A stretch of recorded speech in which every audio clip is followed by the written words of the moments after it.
हर नजर कांप उठेगी महशर के दिन, खौफ से हर कलेजा दहल जाएगा। रब्बे सल्लिम वो फरमाने वाले मिले, क्यों सताते हैं ऐ दिल तुझे वसवसे, क्यों सताते हैं ऐ दिल तुझे वसवसे।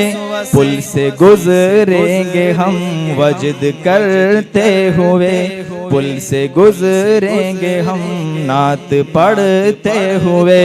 कौन कहता है पाँव फिसल जाएगा, हर नजर कांप उठेगी महशर के दिन, खौफ से हर कलेजा दहल जाएगा।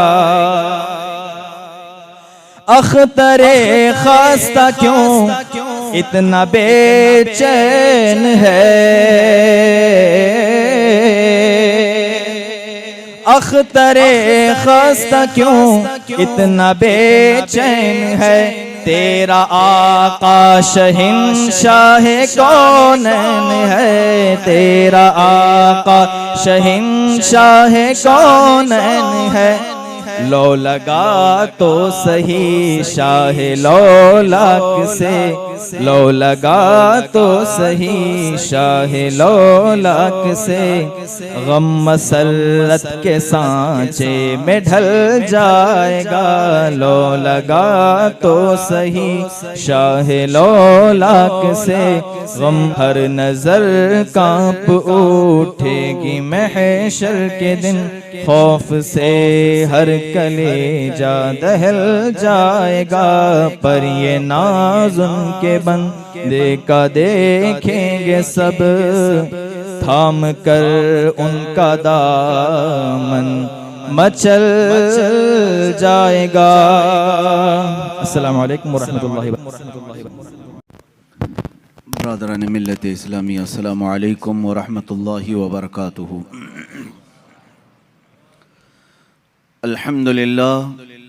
अल्हम्दुलिल्लाहिल हन्नानिल मन्नान अल्लज़ी खलक़ल इंसान व अल्लमहुल बयान, वस्सलातु वस्सलामु अला रसूलिही सय्यिदिल इंसी वल जान व अला आलिही व अस्हाबिही ज़विल खैरि वल इहसान। अम्मा बअद, फ़अऊज़ु बिल्लाहि मिनश शैतानिर रजीम, बिस्मिल्लाहिर रहमानिर रहीम।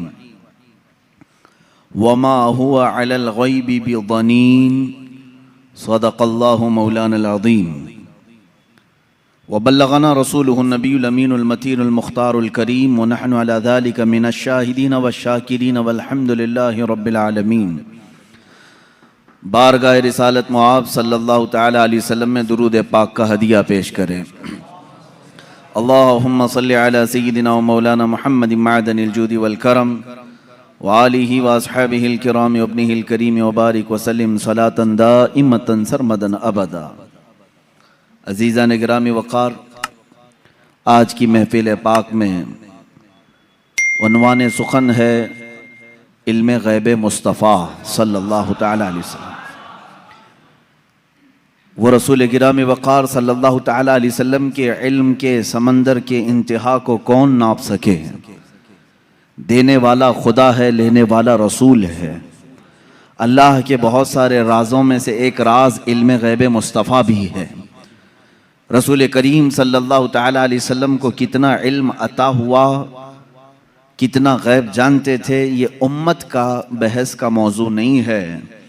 बस हमें इतना ही यकीन रख लेना चाहिए जो बरेली के इमाम ने हमें यूँ सिखाया है कि सरे अर्श पर है तेरी गुज़र, दिल फर्श पर है तेरी नज़र। या रसूल अल्लाह, सरे अर्श पर है तेरी गुज़र, दिल फर्श पर है तेरी नज़र।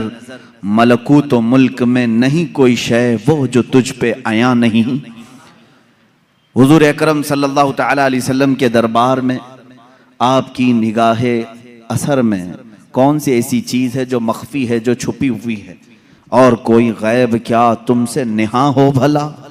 निहा कहते हैं छुपी हुई चीज़ को, पोशीदा।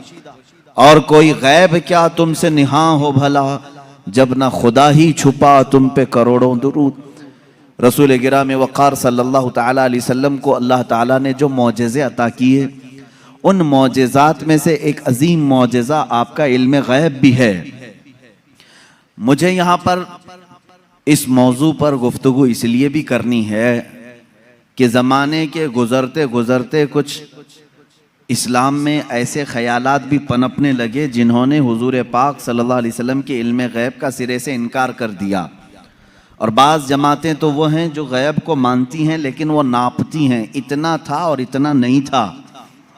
ये सब बिदात हैं, ये सब नई ईजाद की हुई चीज़ें हैं। फ़िरक़े में नई तालीमात आई कि रसूल पाक सल्लल्लाहु ताला अलैहि वसल्लम को इतना गैब था, उतना गैब था। पहली बात तो ये है कि उनके इल्म को जज कौन करे जो उनसे बड़ा आलिम हो। क्या कोई उम्मती अपने रसूल के इल्म को नाप सकता है? अब यहाँ से मैं आपको कुरानी आयात और अहादीस की रोशनी में और अक़वाल सलफ़ सालिहीन की रोशनी में अर्ज़ करना चाहूँगा, उम्मत के साबिक़ा उलमा से लेकर सहाबा तक का अक़ीदा क्या रहा है हुजूर पाक सल्लल्लाहु अलैहि वसल्लम के इल्म गैब को लेकर। और आज अगर ये हमारे ज़माने में फितने का बाइस बन गया, आपस में झगड़े और निज़ा और जंगो जदाल का बाइस बन गया, तो ये समझने की ज़रूरत है कि ये मसला निकला कहाँ से है। जबकि सहाबा में इस बात पर किसी का इख्तिलाफ नहीं था कि हुजूर को इल्म गैब था कि नहीं था। इस पर कोई डिस्कशन आप हदीस की किताबों में नहीं दिखा सकते कि सहाबा आपस में झगड़ते थे कि हुजूर को इस बात का गैब था कि नहीं था, कभी नहीं। बल्कि सहाबा तो सहाबा हैं, उस ज़माने के जो मुशरिकीन थे, जो काफिर थे, उनका भी अकीदा था कि जो नबी होता है वो गैब की खबरें देता है, उनका भी अकीदा था। बात तो यही है, कई लोग आकर के हुजूर पाक सल्लल्लाहु ताला अलैहि वसल्लम से गैब की खबरें पूछते थे। अगर आप अल्लाह के नबी हैं तो फलां चीज़ बता दीजिए, अगर आप अल्लाह के नबी हैं तो फलां चीज़ बता दीजिए। तो उनका हुजूर के पास आकर के इस तरह सवाल करना, ये इस बात की दलील है कि काफिरों का भी अकीदा था कि नबी गैब की खबरें जानता है। सहाबा की तो बात छोड़ें, सहाबा में तो कभी ये बात डिस्कशन में आई नहीं। लेकिन 14 सदियों के बाद उम्मत इस हाल से गुजर रही है कि इनमें भी कुछ बनाम उलमा ऐसे लोग आए जिन्होंने बाज़ाब्ता फ़िरक़ों की बुनियाद रखी और किताबों में लिख मारा रसूल पाक सल्लल्लाहु ताला अलैहि वसल्लम को पीठ पीछे की खबर नहीं थी या दीवार पीछे का इल्म नहीं था। ये वो बातें हैं जो 1400 साल के बाद बाज़ मौलवी कहलाने वाले हजरात ने लिख दिया या गढ़ लिया और उम्मत को इसी बात पर परेशान कर दिया, जमातें पैदा हो गई। लेकिन मेरे अजीज़ों, हम जो आज तक अकीदे पर हैं, अल्हम्दुलिल्लाह ये वही है जो 14 सदियां पहले सहाबा का अकीदा था। वो अपने नबी कौनैन सल्लल्लाहु ताला अलैहि वसल्लम के मुतालिक क्या अकीदा रखते थे, कुरानी आयात भी इस बात की शाहिद हैं। चंद इनके जो एतराज़ात हैं, मैं आज पूरी इल्मी गुफ्तगू आपसे करूँगा, थोड़ा जहन को तैयार रखें, दलाइल को भी समझें, इसलिए कि सिर्फ सुनी सुनाई बात पर यकीन कर लेना ये सुन्नी की आदत नहीं होनी चाहिए। दलाइल की रोशनी में बात करें। कुरान पाक की जितनी आयात हैं मैं उनके ऊपर आता हूँ, अभी आता हूँ। लेकिन सहाबा का पहले अकीदा क्या है ये तो मैं बता दूँ। हुजूर पाक सल्लल्लाहु ताला अलैहि वसल्लम के पास एक सहाबी हाजिर होते हैं और वो गरीब सहाबी थे।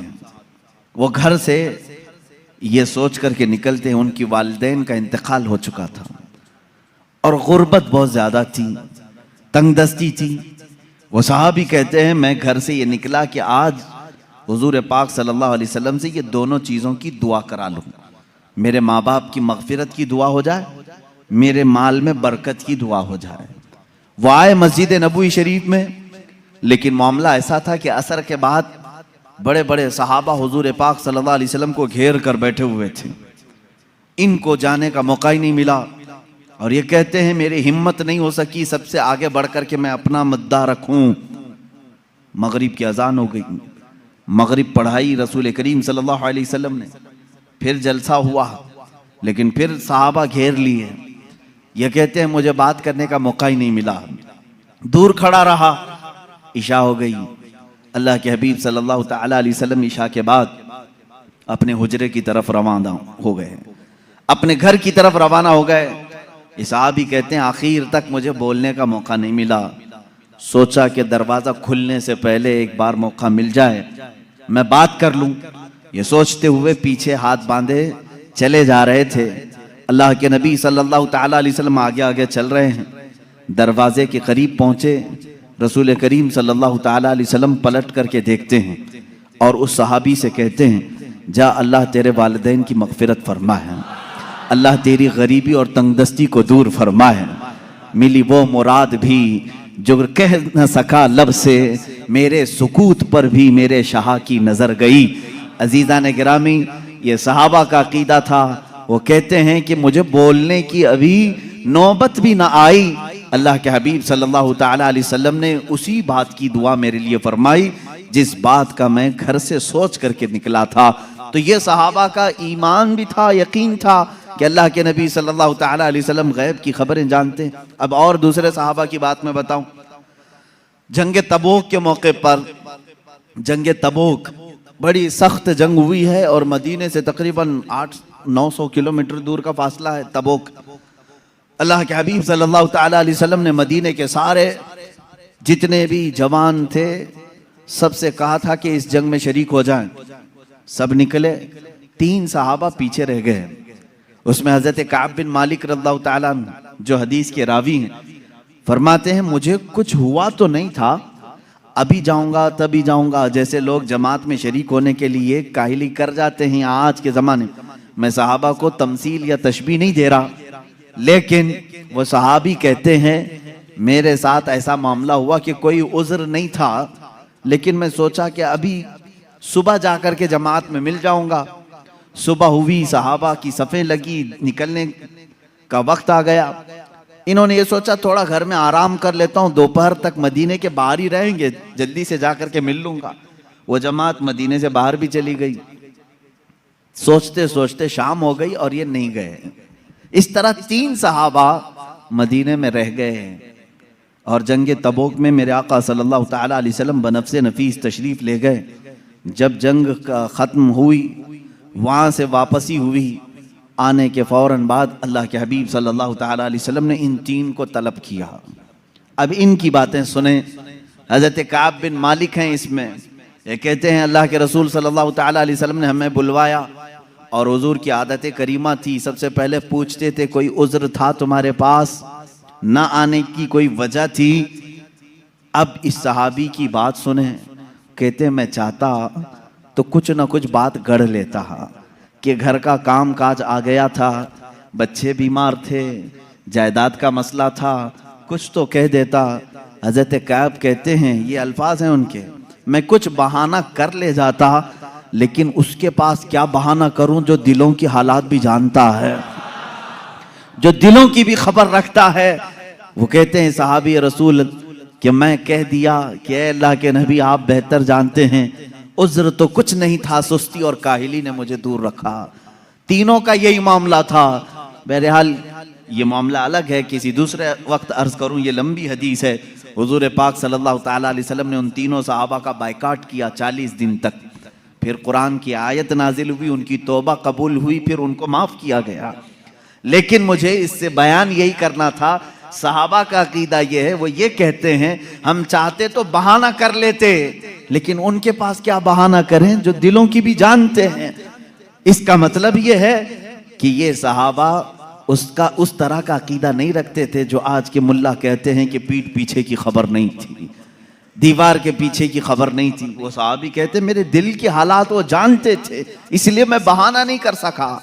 अजीज़ा ने गिरामी वक़ार, 1-2 नहीं, कई बातें इस बात की शाहिद हैं और दलील हैं। अल्लाह के हबीब सल्लल्लाहु ताला अलैहि वसल्लम ने गैब की खबरें दी हैं। अब मुझे ये बताएं, नबी जो लफ्ज़ है ये किसी भी दुनिया की डिक्शनरी में जाकर उठाओ, अरबिक लफ्ज़ है ये, नबी अरबिक वर्ड है। इसका तर्जुमा कहीं से भी जाकर के आप देखें, नबी का माना होता है गैब की खबर देने वाला। गैब की खबर देने वाला। इसका डेफिनेशन ही ये है, अगर वो गैब की खबरें ना दे तो फिर नबी कैसा? वो लफ्ज ही उसके ऊपर सूट नहीं करेगा अगर वो गैब की खबर नहीं जानते हो। गैब की खबर से मुराद क्या है मेरे अजीजों? जो जाहिर है हम इसको कहते हैं जाहिरी खबर, और गैब में बहुत सारी चीजें आती हैं। जमीनों का इल्म, आसमानों का इल्म, तुम्हारे नसब का इल्म, तुम्हारे दिलों के अंदर छुपे हुए राजों का इल्म, तुम्हारे घरों में मौजूद खबरों का इल्म, बहुत सारी चीजें आती हैं, ये सब गैब में आती हैं। अब हजरत ईसा अलैहिस्सलाम के मुतालिक कुरान कह रहा है, व उब्रिउल अकमह वल अबरस व उहिल मौता बिइज़्निल्लाह व उनब्बिउकुम बिमा ताकुलून व मा तदखिरून फी बुयूतिकुम। हजरत ईसा अलैहिस्सलाम कहते हैं कि मैं तुम्हें वो सब चीजों की बात बता दूंगा, खबर दे दूंगा जो कुछ तुम अपने घरों में बैठकर खाते हो और जो कुछ तुम जमा करते हो। ये कौन कह रहा है? ईसा अलैहिस्सलाम। उनकी जुबान में कुरान बयान कर रहा है। कुरान ये कह रहा है ईसा अलैहिस्सलाम उन तमाम चीजों की खबर देते थे जो लोग अपने घरों में खाते हैं, जो लोग अपने घरों में जमा करते हैं। जब बनी इस्राइल के नबी ईसा अलैहिस्सलाम घरों में मौजूद खानों की खबर दे सकते हैं, सैयदुल अंबिया सल्लल्लाहु तआला अलैहि वसल्लम पूरी उम्मत की खबर नहीं रख सकते? अजीज़ान गिरामी वक़ार, रसूल गिरामी वक़ार सल्लल्लाहु तआला अलैहि वसल्लम कितना गैब रखते थे, कितना नहीं, एक अलग टॉपिक है। मैं आपको इस मसले को निहायत ही अखलाक के साथ, तमीज के साथ, तहजीब के दायरे में बताऊंगा। इसलिए कि कभी कभार होता है कि कोई जोश में और जज्बे में इधर से उधर चला जाए, लेकिन मैं बड़े अदब के साथ आपसे अर्ज करूंगा, इल्म गैब का इनकार कहां से आया, क्यों हुआ, और हमारा आज ये मसला क्यों बना। उसकी वजह यह है कि बाज सलफी और वहाबी और उनकी पैरवी में जमाअते देवबंद, जिनके बाज उलमा ने हुजूर पाक सल्लल्लाहु तआला अलैहि वसल्लम के कुछ इल्म गैब का इनकार किया, उनकी किताबों में मौजूद है। अब यहीं से ये मसला निकला, उनके इस मज़ऊमा बातिल अकीदे के ऊपर इमाम अहले सुन्नत फाजिल बरेलवी रहमतुल्लाह ताला अलैह ने पूरी किताब तसनीफ फरमाई, अद्दौलतुल मक्किया बिल माद्दतिल गैबिया, जिसमें तकरीबन 200 दलाइल से साबित किया है कि हुजूर पाक सल्लल्लाहु तआला अलैहि वसल्लम को मा काना व मा यकून का इल्म था। जो कुछ हो चुका और जो कुछ होने वाला है सबका इल्म था, सबका इल्म था। अब अगर हुजूर पाक सल्लल्लाहु तआला अलैहि वसल्लम के इल्म गैब के मुतालिक आप डिस्कशन में आ जाएं, तो अब मैं आपको बताता हूं, आपको किसने बताया कि इंसान अव्वल कौन था? दुनिया में सबसे पहले कौन आया? ये सबको मालूम है कि नहीं? आदम अलैहिस्सलाम है। वो सबसे पहले नबी थे, सबसे पहले रसूल थे। अब इससे पहले भी अगर जाएं, आदम अलैहिस्सलाम को पैदा कैसे किया गया? आदम अलैहिस्सलाम जन्नत में रहे, जन्नत से फिर दुनिया में भेजे गए, उनकी पैदाइश के मामलात, उनके दुनिया में आने के मामलात, फिर सैयदना नूह अलैहिस्सलाम ने तबलीग फरमाई 950 साल, उसके बाद और भी अंबिया इकराम अलैहिस्सलाम के वाक़यात। ये सब बातें आपको बताई किसने? किसने खबर किया? कौन बताया आपको?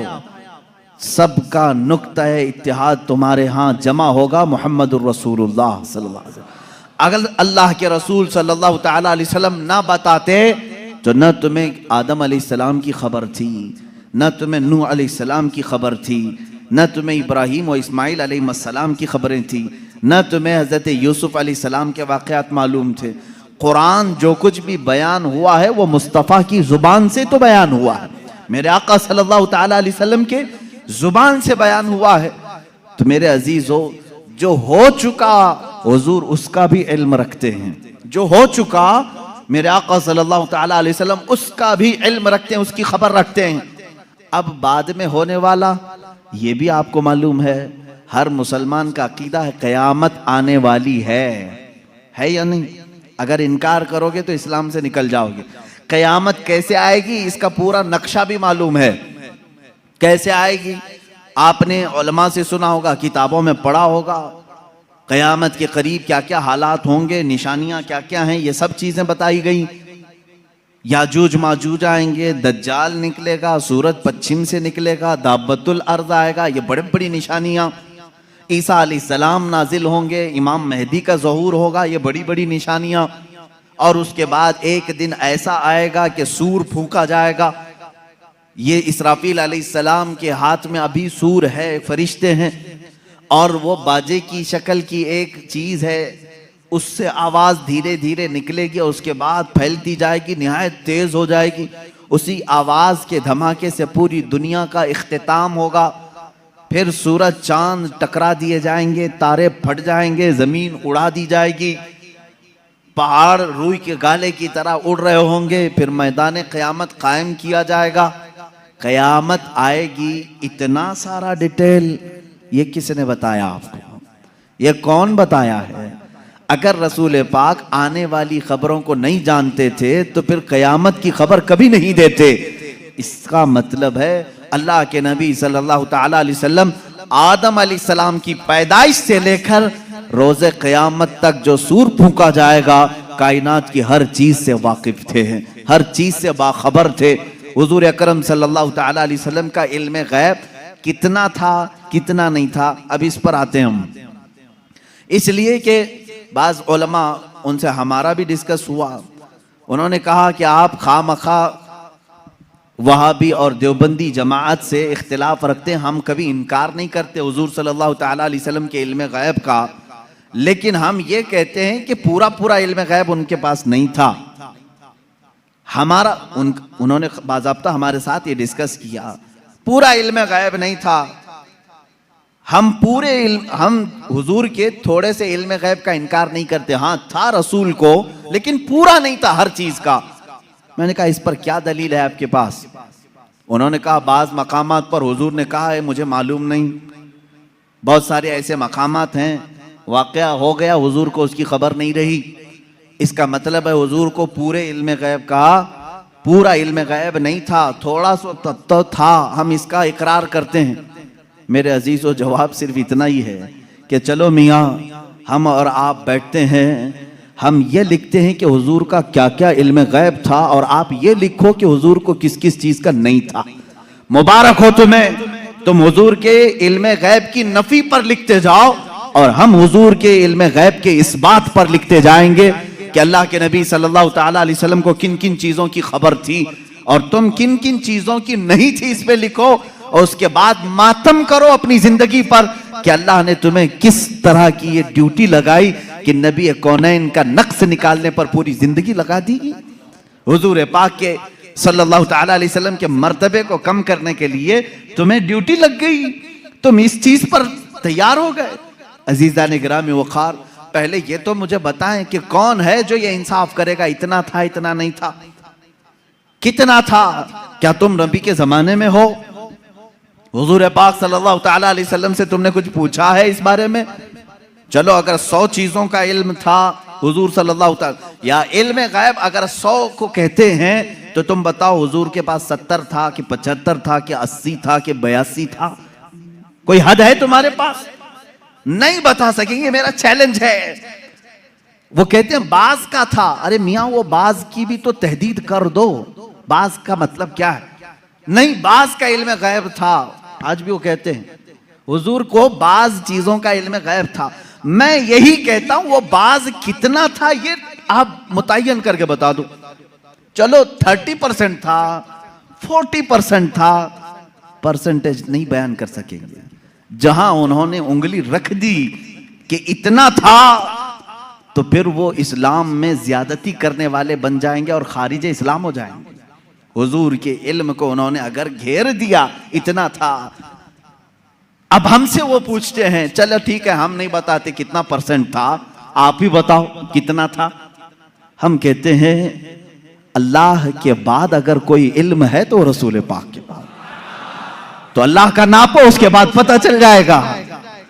अल्लाह रब्बुल इज्जत का जो इल्म है, उसके बाद अल्लाह ने अगर किसी को इल्म अता किया है तो अपने रसूल को अता किया। यह हमारा अकीदा है। अब हमें मालूम नहीं अल्लाह का इल्म कितना है, अब हमको वो असल मालूम नहीं, तो फिर जिसको अता किया उसका क्या हम हिसाब कर सकेंगे? अब एक एग्जाम्पल मैं आपको बता दूं।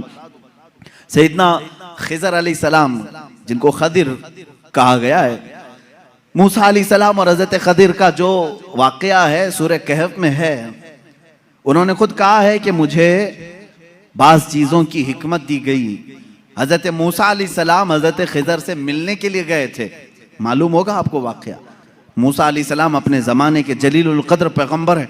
आपने अल्लाह की बारगाह में दुआ की कि अल्लाह, जो इल्म और हिकमत से भरा हुआ तेरा बंदा है, मुझे उससे मुलाकात करा। अल्लाह ने फरमाया, एक मछली भून करके ले चलो, समंदर के किनारे किनारे चलते रहो, जहां ये मछली जिंदा होकर समंदर में चली जाए वहां मेरे उस बंदे से तेरी मुलाकात होगी। कुरान पाक में ये मौजूद है सूरह कहफ में। मूसा अलैहिस्सलाम अपने गुलाम के साथ लेकर चलते रहे, एक जगह आराम करने के लिए आप रुके, सो गए, मछली वहीं जिंदा हुई, भुनी हुई मछली, तली हुई मछली जिंदा हुई और समंदर में कूद गई। गुलाम ने खबर नहीं किया, उठाया नहीं। मूसा अलैहिस्सलाम आराम फरमा रहे थे, फिर जब बेदार हुए तो गुलाम भूल गए, आगे चल पड़े। मूसा अलैहिस्सलाम को भूख की शिद्दत हुई तो आपने कहा लाओ वो मछली खा लेते हैं, अब लंबा सफर नहीं होगा। तब गुलाम ने कहा वो मछली वहीं उछल कर चली गई थी जहां आप आराम कर रहे थे। वाकया तवील है। वापस मूसा अलैहिस्सलाम वहां आए तो देखा एक सफेद पोश बुजुर्ग थे, उन्होंने आपका नाम लेकर के आपको सलाम की, मुलाकात हुई। हजरत मूसा अलैहिस्सलाम ने उनसे कहा कि मैं आपके साथ कुछ दिन रहना चाहता हूं। उन्होंने कहा तुम मेरे साथ नहीं सब्र कर सकोगे। मूसा अलैहिस्सलाम ने कहा रहूंगा। उन्होंने एक शर्त रखी, मैं जो भी काम करूं उस पर पूछना मत कि ऐसा क्यों किया। मूसा अलैहिस्सलाम इस पर पाबंदी के साथ चलते रहे। 3 वाकयात कुरान में बयान किए गए। कश्ती पर बैठे और वो कश्ती वाला फ्री में बिठाया दोनों को, मूसा अलैहिस्सलाम और हजरत खिदर को। आप हजरत खिदर उसकी कश्ती को फाड़ने लगे। मूसा अलैहिस्सलाम ने कहा कि ये फ्री में बिठाया है, उसकी कश्ती को आप फाड़ रहे हैं। उन्होंने जलाल का इजहार किया, कहा मैंने कहा था आप मेरे किसी काम पर ना सवाल करें। आपने कहा आइंदा नहीं किया जाएगा। कश्ती से उतरे, एक मकाम पर गए, एक गांव में कुछ बच्चे खेल रहे थे, उसमें खूबसूरत बच्चा था, उसको पकड़ करके उन्होंने मार दिया हजरत खिदर ने। मूसा अलैहिस्सलाम ने फिर पूछा क्या आपको यही बच्चा मिला था, इसको आपने मार दिया? उन्होंने फिर कहा। आपने फिर पूछा। उन्होंने कहा मूसा अलैहिस्सलाम ने आखिरी एक मौका और, एक गांव पहुंचे, गांव वालों से कहा हमको मेहमान बना लो। गांव वालों ने इनकार कर दिया, हम दोनों को मेहमान नहीं रखेंगे और ना खाना खिलाएंगे। वो वहां से निकले, उस गांव की एक दीवार गिर रही थी। मूसा अलैहिस्सलाम से हजरत खिदर ने कहा चलो दोनों मिलकर के दीवार को सीधी करते हैं। मूसा अलैहिस्सलाम ने कहा एक तो गांव वालों ने खाना भी नहीं खिलाया, मेहमान भी नहीं बनाया, इनकी दीवार को हम क्यों सही करें, और आपने ऐसा क्यों किया? हजरत खिदर ने कहा अब यहाँ से तुम्हारा और हमारे जुदाई का रास्ता, हादा फिराकु बैनी व बैनक सउनब्बिउका बितअवील मा लम तस्तति अलैहि सबरा। कुरान कहता है अब खिदर अलैहिस्सलाम ने कहा जिस पर आपको सबर नहीं हुआ उनमें से हर एक की मैं हिकमत बताता हूँ, इसके पीछे छुपा हुआ गैब का इल्म क्या था। ये कौन कह रहा है? सैयदना खिदर अलैहिस्सलाम। इसके पीछे छुपे हुए राज क्या थे? वो कश्ती जिसमें हम बैठे थे, मैंने इसलिए फाड़ा कि किनारे एक बादशाह जालिम जो अच्छी कश्तियों को देख करके गसब कर लेता था, लूट लेता था, मैंने उस पर एहसान करके थोड़ा सा ऐब लगा दिया ताकि इस मजदूर की कश्ती को बादशाह हड़प ना ले, गसब ना कर ले। ये इसके अंदर छुपा हुआ गैब था, गैब का इल्म था। मूसा अलैहिस्सलाम को दूसरे वाक़ये की खबर उन्होंने दी। वो बच्चे के मुतालिक मुझे अल्लाह की तरफ से ये इल्म था कि वो बड़ा होकर के अपने माँ बाप को भी मारेगा और कातिल बल्कि वो काफिर बना डालेगा, इसलिए मैंने उसको मार दिया ताकि इसके वालिदैन महफूज रहें, ईमान की हालत में रहें। तीसरे, उस दीवार को हमने जो सही किया वो दर हकीकत 2 यतीमों की थी, उनके बाप ने उस दीवार के पीछे खजाना दफन किया है, अगर ये गिर जाती तो गांव वाले हड़प ले जाते। मैंने उन यतीमों की हिफाजत के लिए दीवार को सही किया। ये 3 गैब की खबरें बताते हैं हजरत खिदर। उसके बाद जो बात है खिदर, सैयदना खिदर, इनके मुतालिक खुद इख्तिलाफ है कि ये नबी थे कि वली थे, नबी थे कि वली थे। बाज़ उलमा ने कहा बनी इसराइल के नबी थे, बाज़ उलमा ने कहा नहीं वो अपने वक्त के वली थे। बहरहाल अल्लाह ने उनको इल्म हिकमत अता किया था। अब आओ मैं आपको बताता हूँ कितना दिया था। अब यही बात चल रही ना, कितना दिया था, इतना कि उतना। हजरत मूसा अलैहिस्सलाम ने हजरत खिदर से पूछा कि आपको कितना इल्म गैब मिला? वो समंदर के सफर पर थे। समंदर को तो जानते हैं आप, इसका किनारा कौन देखा है, इधर शुरू हुआ कि उधर खत्म हुआ, मालूम ही नहीं पड़ता। समंदर तो वहां तक दिखता है जहां तक आसमान लगा हुआ दिखता है। समंदरों को आपने देखा होगा तो मालूम है, हमने सफर भी किया है, कोई किनारा समंदर का दिखता नहीं जल्दी। हजरत खिदर उस वक्त कश्ती में बैठे हुए हैं मूसा अलैहिस्सलाम के साथ, एक चिड़िया उड़ती हुई आई, बैठी, उसने चोंच मारा और समंदर से कतरा पानी पी और उड़कर चली गई। हजरत खिदर कहते हैं इल्मे इलाही की मिसाल समंदर की तरह है, और चिड़िया ने जितना कतरा पानी उसमें से पिया उतना भी मुझे नहीं मिला है। ये कौन कह रहा है? सैयदना खिदर, बनी इस्राइल के नबी, जिनके गैब की खबरें मूसा अलैहिस्सलाम को बताई गई, उतना इल्म था उनके पास जो चिड़िया समंदर के कतरे में, समंदर में से जितना पी ले। मेरे अजीजों, अब यहां से कितना और इतना का अंदाजा वही कर सकेगा जो इल्म इलाही को नापा होगा। अल्लाह का इल्म कितना है। अब यहां रसूल करीम सल्लल्लाहु ताला अलैहि वसल्लम के दरबार में आते हैं। अगर आप सवाल करते हैं कितना था कितना नहीं था, तो ये मसला हम डायरेक्ट अल्लाह से क्यों ना पूछ लें? ऐ मौला, अता करने वाला तू है, लेने वाला तेरा रसूल है, तू ही बता दे कितना इल्म था।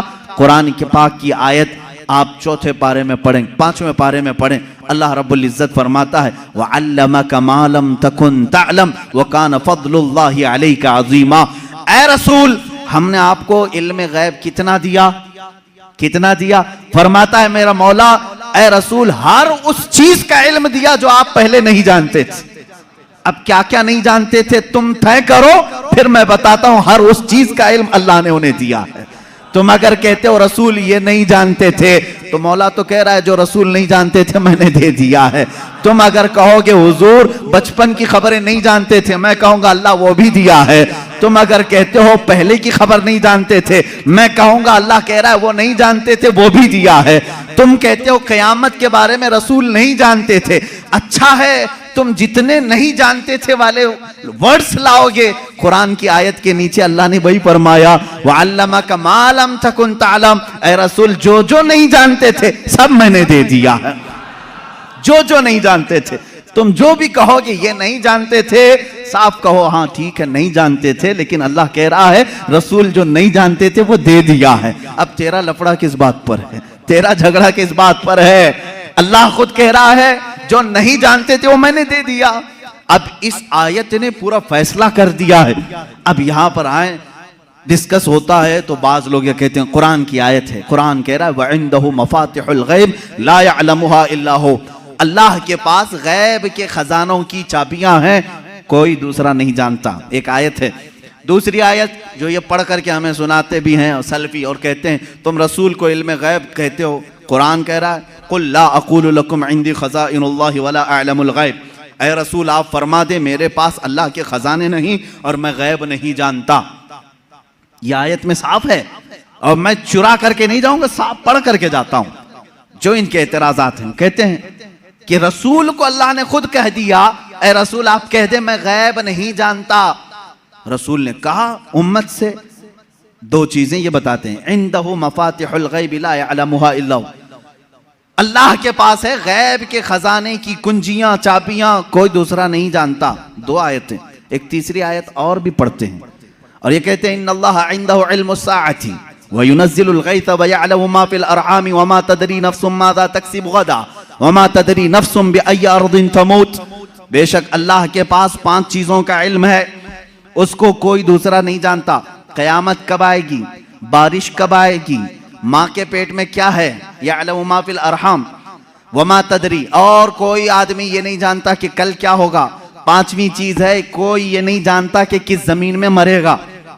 21वें पारे की आयत है, अल्लाह फरमा रहे 5 चीजों का इल्म अल्लाह ही के पास है। मेरे अजीजों, ये सवालात के बौछार हैं जो एक सीधे साधे भोले भाले सुन्नी मुसलमान के सर पर लाद दिए जाते हैं और उसे बोझल करके कहा जाता है। कुरान जब ये कह रहा है रसूल को कि आप कह दें कि मैं गैब नहीं जानता, और अल्लाह कह रहा है कि गैब के खजाने की चाबियां उसी के पास है, किसी के पास नहीं, तो जवाब देना मुश्किल होता है। बाज बंदों को कहते हैं हाँ सही बात है, हमारे मौलवी हजरात ने कुछ और बताया था, यहाँ बातें। मैं आज आपको खुल करके इन तमाम चीज़ों की वजाहत करूँगा। एक बात मैं तकरीबन यहां पर 100 किताबों से साबित कर सकता हूं। मुसन्निफीन, शारहीन हदीस, सीरत निगार, मुहद्दिसीन, मुफस्सिरीन कुरान, इनकी पूरी जमातों के तकरीबन 100 अइम्मा इकराम की किताबों से हम साबित कर सकते हैं। इन सारी आयतों में अल्लाह ने जो फरमाया है कि किसी के पास नहीं, इसका मतलब क्या है? गैब के खजानों की चाबियां किसी के पास नहीं। मेरे अजीज, उससे कहो हम भी यही मानते, अल्लाह के सिवा किसी के पास नहीं। पहली आयत पर मैं बात कर रहा हूं, हमारा भी अकीदा यह है गैब के खजानों की चाबियां सिर्फ अल्लाह के पास है। लेकिन उसी आयत में ये कहीं दिखा दो कि उस खुदा ने यह भी कहा हो कि मैं किसी को देता भी नहीं। इस आयत में मुझे ये दिखा दो। ये तो मैं भी मानता हूं कि अल्लाह ने फरमाया गैब के खजानों की चाबियां सिर्फ उसी के पास हैं, मालिक वही है। लेकिन क्या उसने इस आयत में यह भी कहा कि मैं ये किसी को देता ही नहीं? ये मुझे बता दो। कहीं कहा अल्लाह ने मैं किसी को देता ही नहीं? लेकिन मैं तुम्हें बताता हूं, अल्लाह दूसरी जगह फरमा रहा है, वमा कान अल्लाहु लियुत्लिअकुम अलल गैब वलाकिन्नल्लाह यज्तबी मिन रुसुलिही मन यशा। अल्लाह रब्बुल इज्जत के पास इल्म गैब के खजाने हैं, कोई दूसरा इसका मालिक नहीं। हाँ, अल्लाह फरमाता है वलाकिन्नल्लाह, लेकिन अल्लाह अपने बंदों में से जिसे चाहता है गैब के खजाने देता है। एक तरफ तो रब ताला फरमा रहे हैं, अब समझ में आई बात। दूसरी आयत ये नहीं पढ़ते, ये चुरा के जाते हैं। मैंने ये जो एतराज करते हैं वो भी आयत पढ़ी, और जवाब में जो आयत पढ़नी चाहिए थी वो भी मैंने पढ़ी। अल्लाह ने फरमाया बिल्कुल सच है, हमारा अकीदा भी यही है, गैब के खजानों की चाबियों का मालिक सिर्फ अल्लाह है। लेकिन उसने कहीं कुरान में ये नहीं कहा कि मैं ये चाबियां किसी को नहीं देता, कहीं कहा अल्लाह ताला ने, बल्कि रसूल से पूछते हैं। मेरे आका सल्लल्लाहु ताला अलैहि वसल्लम खुद फरमाते हैं, हदीस पाक है, सही हदीस है, उअतीतु मफातीह खज़ाइनिल अर्द। मेराज की रात आपको अल्लाह ने क्या क्या दिया? हुजूर फरमाते हैं, मुझे जमीन के सारे खजानों की चाबियां अल्लाह ने दी। रब है मोती ये है कासिम, रिस्क उसका है खिलाते ये हैं। टेंशन तीसरे को क्यों है? तकलीफ तीसरे को क्यों है? अल्लाह फरमा रहा है देना चाहे वो अपने बंदों में से जिसको चाहे दे दे। एक आयत ये है। अब दूसरी बात, आप ऐ रसूल फरमा दें कि मैं गैब नहीं जानता। एक आयत ये भी पढ़ करके बता, देखो 7वें पारे में है, अल्लाह ने फरमाया ऐ रसूल आप कह दें मैं गैब नहीं जानता। इसका मतलब क्या है? जब रसूल खुद फरमा रहे हैं मैं गैब नहीं जानता। अजीज़ान गिरामी वक़ार, हर आयत का पस मंज़र देखना होगा कि आयत क्यों नाजिल हुई, किस मकाम पर नाजिल हुई। अजीज़ान गिरामी वक़ार, रसूल करीम सल्लल्लाहु ताला अलैहि वसल्लम के लिए कोई ये अकीदा न गढ़ ले कि जैसे खुदा का इल्म है वैसे रसूल का भी इल्म है। ये शिर्क हो जाएगा। किसी सुन्नी का ये अकीदा है? क्या आप रसूल को खुदा के बराबर समझते हैं? रसूल का इल्म खुदा के इल्म के बराबर है? नहीं। अल्लाह का इल्म उसका अपना जाती इल्म है, और रसूल का जो इल्म है वो अता किया हुआ है। खुदा को किसी ने अता किया, लेकिन रसूल को अल्लाह ने अता किया है। अब यहां पर अल्लाह ने जो रसूल से फरमाया ऐ रसूल आप कहते मैं गैब नहीं जानता, इसका मतलब वैसा गैब जो अल्लाह का है वो मैं नहीं जानता, हाँ वो सब जानता हूं जो अल्लाह ने मुझे दिया है। बात समझ में आ गई? ये दूसरी आयत हो गई। तीसरी आयत, जो 5 चीजों का इल्म अल्लाह के पास है, वो कौन कौन सी 5 चीजें मैंने बता दिया। कयामत कब आएगी, माँ के पेट में क्या है, बारिश कब आएगी, कौन कहाँ मरेगा, और कल क्या होने वाला है। ये 5 चीजें 21वें पारे में अल्लाह ने फरमाया। ये बहुत सारे लोग एतराज के तौर पर इसी आयत को पेश करते हैं, कहते हैं देखो रसूल को अल्लाह ने इन चीजों से भी दूर रखा था, ये 5 चीजों की खबरें नहीं। जबकि आप हदीसें पढ़ें तो ये 5 चीजों की खबरें हुजूर ने दी हैं। कुरान कह रहा है इसका इल्म किसी के पास नहीं, और रसूल यहां खबरें दे रहे हैं। एक टुकड़ा उसमें से मैं बता दूं, एक टुकड़ा अल्लाह के नबी सल्लल्लाहु ताला अलैहि वसल्लम की हदीस की तरफ मैं ले जाऊंगा। कुरान की आयत का एक टुकड़ा, कौन कहां मरेगा ये नहीं जानता कोई। वमा तदरी नफ्सुम बिअय्यि अर्दिन तमूत। लेकिन जंगे बद्र का मौका है, दूसरे दिन जंग होने वाली है। रात के वक्त मेरे आका सल्लल्लाहु अलैहि वसल्लम अपने हाथ में छड़ी लेकर के चल रहे हैं। मुस्लिम शरीफ की हदीस है, सही मुस्लिम शरीफ की हदीस, हुजूर सल्लल्लाहु ताला अलैहि वसल्लम अपने हाथ में लकड़ी लेकर मैदान में आए, अपने सहाबा को हौसला दिलाना था कि तुम घबराओ मत, कल क्या होने वाला है मैं बताता हूं। कुरान कह रहा है कल क्या होने वाला है वो किसी को नहीं मालूम, और रसूल कह क्या टकराव है क्या रसूल में और कुरान में? मैं इसको बताऊंगा मेरे अजीजों जवाब के जरिए से। कोई टकराव नहीं, टकराव तो इनके पेट में है। यहां हुजूर पाक सल्लल्लाहु ताला अलैहि वसल्लम ने अपनी लकड़ी उठाई और सहाबा से कहा इधर हटो, एक गोल लकीर खींची और फरमाया देखना कल जंग खत्म होने के बाद अबू जहल यहां मरेगा, अबू जहल गिर करके यही मरा होगा। दूसरा दायरा खींचा और एक काफिर का नाम लिया, कहा यहां उतबा मरेगा, यहां शैबा मरेगा। कुरान कह रहा है कौन कहां मरेगा ये किसी को नहीं मालूम, और रसूल लकीर खींच करके बता रहे हैं अबू जहल यहां मरेगा। अब जिस सहाबी ने ये हदीस रिवायत की है, आप हदीस के आगे के अल्फाज पढ़ें, इनकार की गुंजाइश उनके पास भी नहीं, इसलिए कि मुस्लिम शरीफ की हदीस है, मुस्लिम शरीफ की हदीस है जो बुखारी का दर्जा भी रखती है बाज मकामात पर। मेरे अजीजों साहबी कहते हैं जंग हुई, खत्म हुई, दूसरे दिन हम फतह का जश्न मना रहे थे, लेकिन मैदान में जब काफिरों की लाशें घसीटने के लिए आए तो हमने देखा रसूल पाक सल्लल्लाहु अलैहि वसल्लम ने जो दायरा खींचा था जिसके नाम का, वो एक बाल बराबर भी बाहर नहीं गिरा था, वहीं गिर। अबू जहल के लिए जो पिंजरा बनाया गया था उसी में मरा है। उतबा और शैबा के लिए जो डेडलाइन खींची गई थी वहीं उनका डेड हुआ है, आखिरी वहीं खत्म हुए हैं। मेरे अजीजों कुरान कह रहा है कल क्या होने वाला है ये किसी को नहीं मालूम, रसूल ने एक दिन पहले जंग कल कैसे होने वाली वो बता दिया। दूसरी चीज कुरान कह रहा है कौन कहां मरेगा ये नहीं मालूम, रसूल तो जमीन खींच करके बता रहे हैं। दो चीजें तो यहां हो गई, मां के पेट में क्या है ये भी कोई नहीं जानता, तुम रसूल की बात आते हो तो यहां कहते हो देखो रसूल, कुरान कह रहा है मां के पेट में क्या है वो नहीं जानता। तुम तो डॉक्टरों के बारे में भी इतना इल्म रखते हो कि सोनोग्राफी से बता देते हैं लड़का है कि लड़की है। आज के जदीद इल्म में इसका तो इनकार नहीं है। अब ये कुरान की आयत जिस चीज को मना कर रही है कोई नहीं जानता, इसका मतलब क्या है, इसका मतलब क्या है?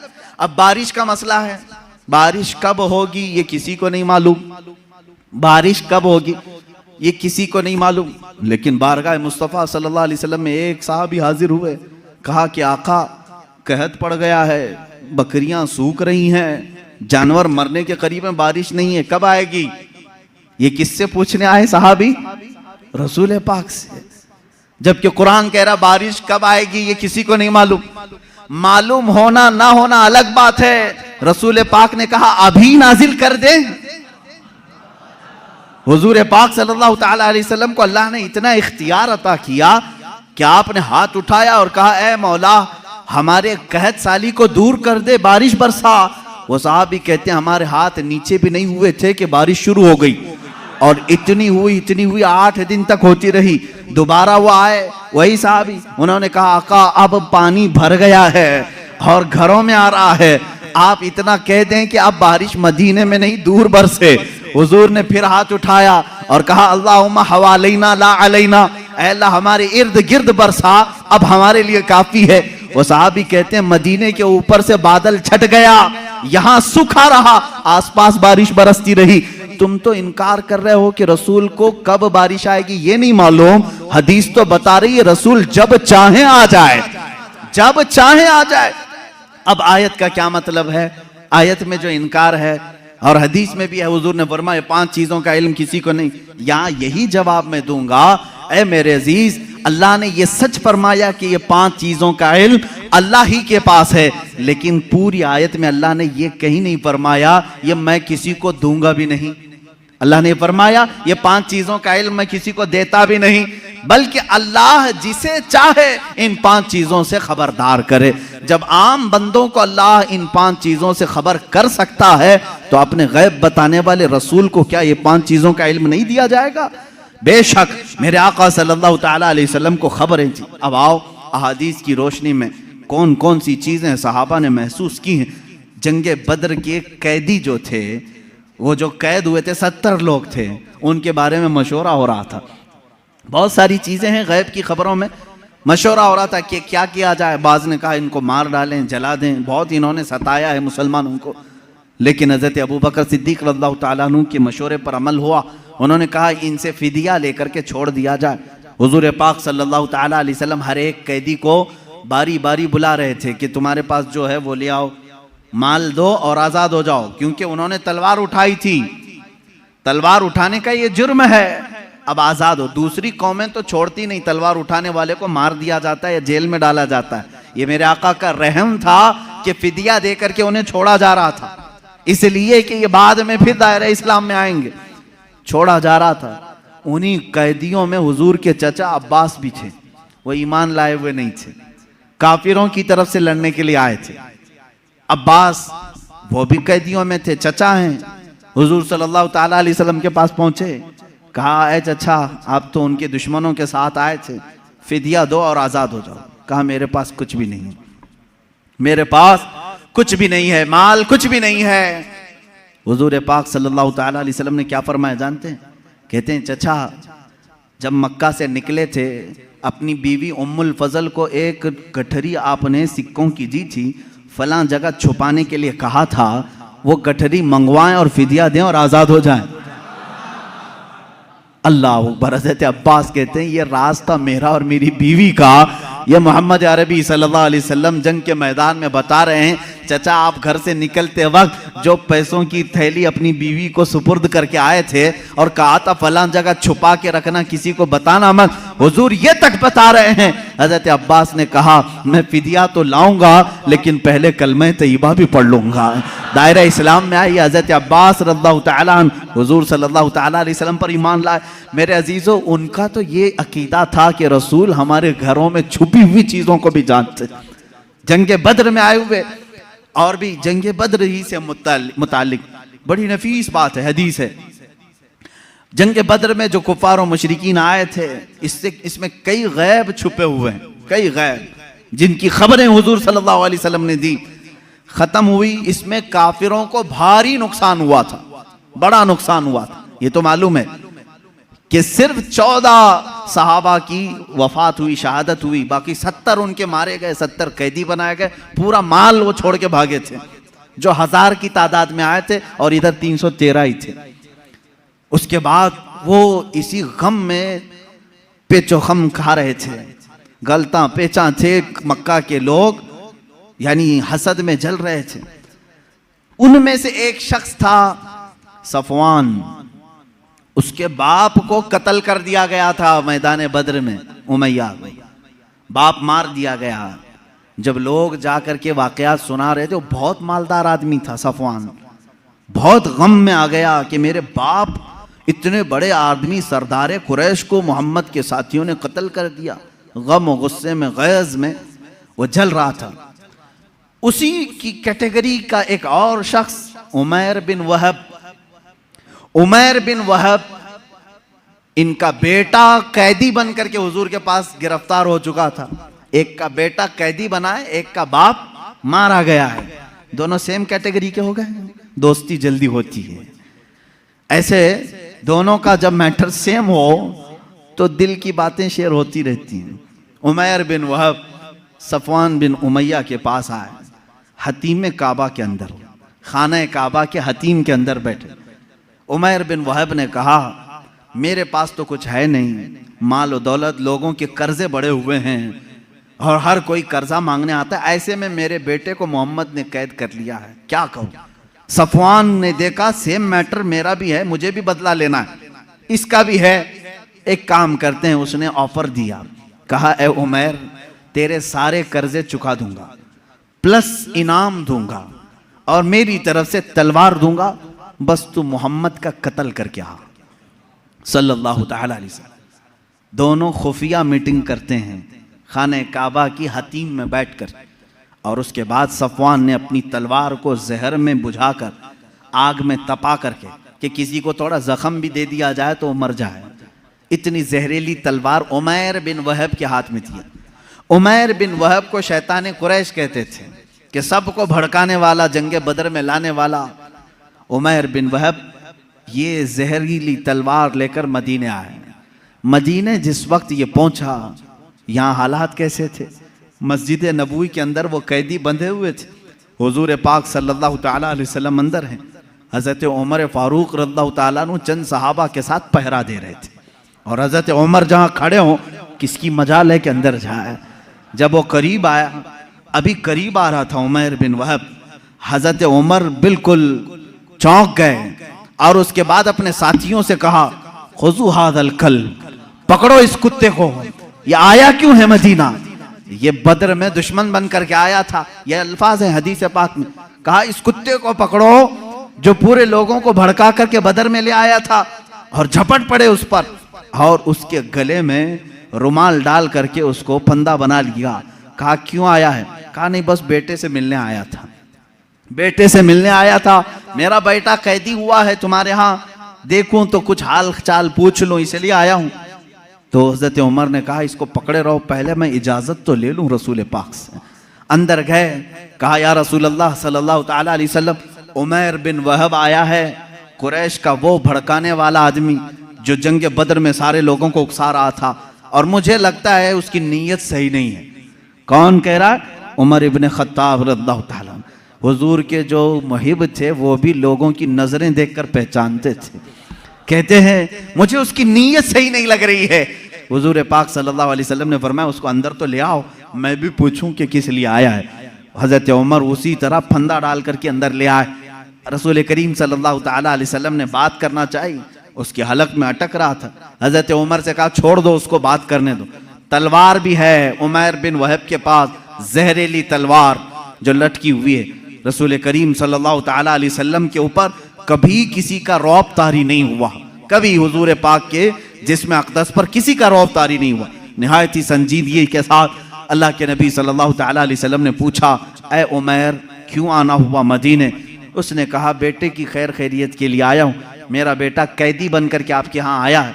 हुजूर ने फरमाया नहीं, ये मकसद नहीं होगा तेरा, ये मकसद तो नहीं होगा, सच सच बता।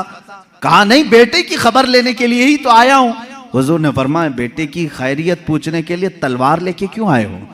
तलवार की क्या जरूरत है? उसने तलवार नीचे फेंक दिया और कहा इन तलवारों का क्या? जंगे बदर में तो आपने देखा हमारे पास तलवारें थी, फिर भी हम कामयाब नहीं हुए, इन तलवारों का क्या लेना? वो बातें बना रहा था जैसे सामने वाले को यूं समझा हो कि नहीं जानता है।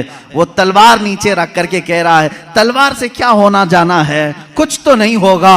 हुजूर पाक सल्लल्लाहु ताला अलैहि वसल्लम जलाल में कहा उमर बिन वहब चुप हो जाओ, वो बात बताओ जो मक्का के हतीम में बैठकर सफवान के साथ तुम करके आए हो। हतीम काबा के अंदर बैठ करके तुमने जो सफवान के साथ डीलिंग की है, मुआहिदा किया, वो बात बताओ। ये रसूल पाक सल्लल्लाहु अलैहि वसल्लम ने जैसी कहा, उमर बिन वहब कहता है मेरे बदन में राशा तारी हो गया, कपकपी तारी हो गई, इसलिए कि ये बात मेरे और सफवान के दरमियान राज थी। मक्का में तीसरा कोई नहीं जानता था, मदीने में बैठा हुआ ताजदार मदीना मेरी खबर दे रहा है। उमर बिन वहब ने कहा अशहदु अन्नका मुहम्मदन रसूलुल्लाह, मैं गवाही देता हूं कि आप अल्लाह के सच्चे रसूल हैं। तलवार छोड़ दी, ईमान ले आए। हजरत उमर ने गले से गले लगा लिया और उसके बाद बाहर आकर के कहते हैं सहाबा से, ऐ लोगों, पहले मुझे ये शख्स खिंजीर से ज्यादा नापसंद था, लेकिन ईमान लाया है, अब मुझे मेरे अजीज बेटे से ज्यादा महबूब है। ये ईमान की अलामत भी है। अल्लाह के नबी सल्लल्लाहु ताला अलैहि वसल्लम ने वो खबर दी जो हतीम काबा में बैठ करके वो राज़ो नियाज से बातें कर रहे थे। इसलिए मेरे अजीजों, जब आप अपने घर में तन्हाई में बैठ करके याद करें, इस यकीन के साथ याद करो कि मेरा नबी सुन रहा है, मेरे आका को इसकी खबर है। अब रही बात, वो जिंदगी में जानते थे, बादे वफात भी जानते हैं। ये भी दलील हमारे पास। पहले हम जिंदगी ही की बात कर लें, जाहिरी जिंदगी की। अल्लाह के नबी सल्लल्लाहु ताला अलैहि वसल्लम के साथ एक बार नहीं कई मरतबा ये मामला आता है। जंगे मौता, ये जॉर्डन की सरजमीन पर, उर्दुन जिसको अरबी में उर्दुन कहते हैं, इंग्लिश में जॉर्डन। जंगे मौता ये बड़ी खतरनाक जंग हुई है सहाबा के साथ। उसमें रसूल करीम सल्लल्लाहु ताला अलैहि वसल्लम शरीक नहीं थे, मदीना तैयबा में थे चंद सहाबा के साथ। इसमें सहाबा गए, हजरत जाफर तैयार रज़ियल्लाहु ताला सिपह सालार बन करके गए थे। हजरत जाफर तैयार हुजूर सल्लल्लाहु ताला अलैहि वसल्लम के चचेरे भाई हैं, हजरत मौला अली करमल्लाहु वजहुल करीम के सगे भाई हैं, जाफर बिन अबी तालिब। ये सिपह सालार बन करके गए, वहां पर बाजिंतीनी लोगों से सख्त तरीन मुकाबला था। मदीने में मेरे आका सल्लल्लाहु ताला अलैहि वसल्लम बैठे हुए हैं, जंगे मौता हो रही है। आज आप जाकर के कैलकुलेट करके देख लेना मदीने से जॉर्डन का फासला कितना है, काफ़ी ज़्यादा होगा। वो एक अलग कंट्री है, आज ये सऊदी अरब अलग कंट्री है।